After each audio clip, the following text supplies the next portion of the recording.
First gen L5Ps all the way to the brand new ones. Whenever that thing shows up, what's the first thing we're gonna do to it? We're gonna turn that thing up to the moon, maybe 200 verbal horsepower. We're gonna take it out and see what it's made out of. And there's nothing wrong with that, I'm all for it. But we need a game plan, guys. We gotta make for sure we protect our investments, and I want your truck to live as long as it can, and I mean that. How are we gonna do it? We gotta keep that coolant in check, guys. Now you got all the gauges, but if you're not actually looking at them, then you don't know what's going on. Monitor the coolant temp. What goes hand in hand with coolant? Oil temp. They're gonna vary the whole time you're driving. My Kodiak, it's sitting around 190, but guess what? When I'm pulling up a hill, it's gonna go 200. Oh man, that coolant temp just came up. That oil temp's about 230, 240. Guess what? That oil can only take so much of that so many times, and it starts to lose its viscosity. Big word, viscosity. Very important. How are we gonna keep that coolant temp and oil temp in check? We're gonna be upgrading the coolant system. How are we gonna achieve that? With a coolant fix kit.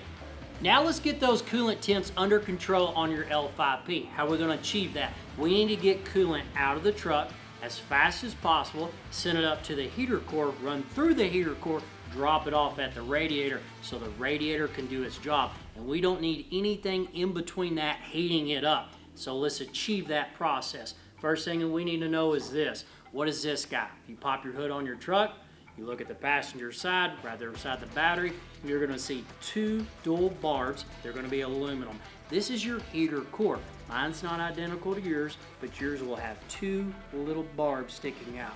What we're gonna do is understand what this thing achieves for us inside the cab. When coolant comes out of your truck and it flows up to it, hot coolant runs all up and down this. Since it's hot, whenever you turn on the fan, guess what? Now you're getting all that air flowing through it, and now you've got heat inside your truck. We've created the light bulb, boys.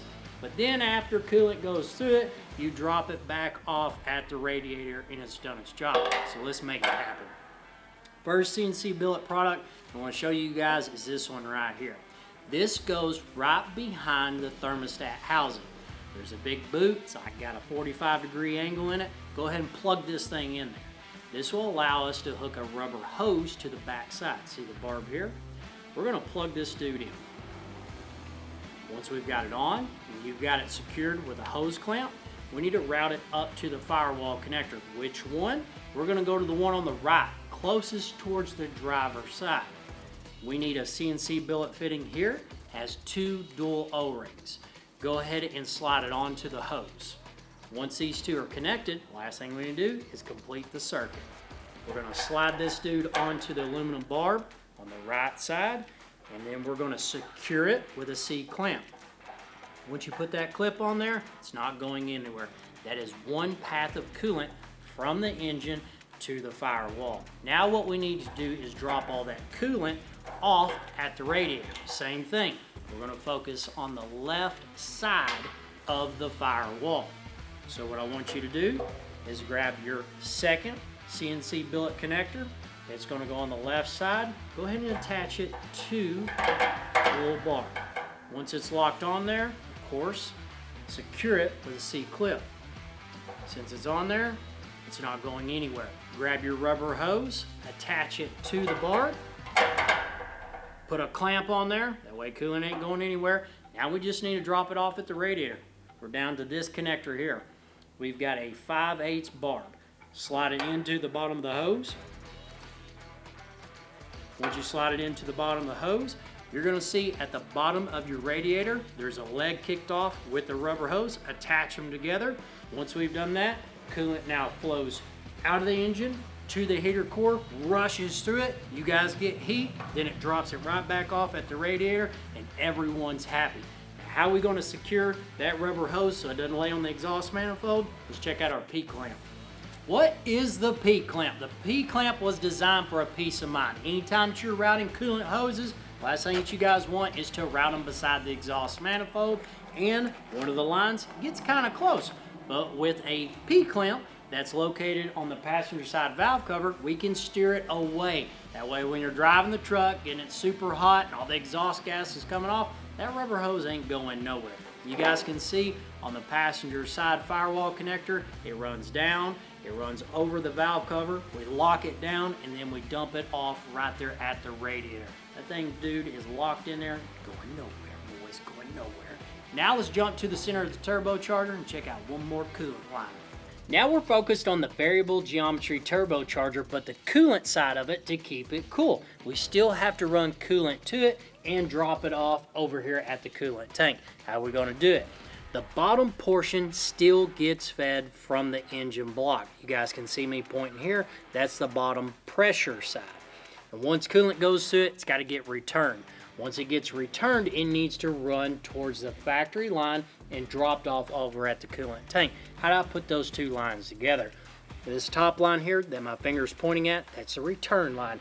I grab it, I bend it just a little bit, I pull it to me, and I use this factory rubber line, and I'll connect this hard line and this hard line together. That way the coolant gets pressurized, it pushes it over to the coolant tank. Once it does that, the circuit is complete and we have a cooled down turbocharger.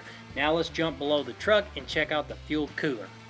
Now that we're underneath the truck, we're on the passenger side. We're focused on the coolant system for the fuel cooler. Where's it located at? This hard line is just above your transmission lines, and there's coolant that's going back to the fuel cooler. All we want to do, we want to leave the factory line right here on the back bar. See that it's shielded by a heat shield? Take this line and let's put it on the front bar. That connects a circuit. That way there's no rubber caps. We're not worried about anything blowing off. Coolant's flowing through it. There's no restrictions. It allows it to flow back here, back behind the transmission pan to the fuel cooler, and that completes a coolant circuit for the fuel cooler. This L5P has now been upgraded. L5P owners, today we focused on keeping that truck alive by upgrading the coolant system. We need to keep the coolant in check so the oil stays in check. We have a truck that will last longer. Now for you guys that have a device in your truck, and especially for the guys towing the most, make for sure when you're going up a hill, watch the coolant temp, watch the oil temp. You'll watch them separate. Now a couple degrees is okay, a lot of degrees, oh hell no. She's getting warm, she's getting hot, and that oil's gonna go see Jesus. So hopefully today, guys, my main goal was this. You're gonna love it. I wanted to make coolant cooler than horsepower. Did I make that happen? I don't know. So I'm all for you turning up your trucks, 100 horsepower, 200 variable horsepower, but just understand this. Even if you're doing plug-and-play devices that send fuel in at a certain amount of timing, you still heated up that engine. They still can create more heat than what should be in there with the factory coolant system. So if you're gonna plug those in, if you're gonna play with that device, make for sure you guys upgrade that coolant system. And I'm gonna be real with you. I want you to run our coolant fix kit. So if you guys have any questions or comments on today's topic, video of a coolant fix kit for your L5P, reach out to the shop or visit pointblankperformance.com. Make some power, boys.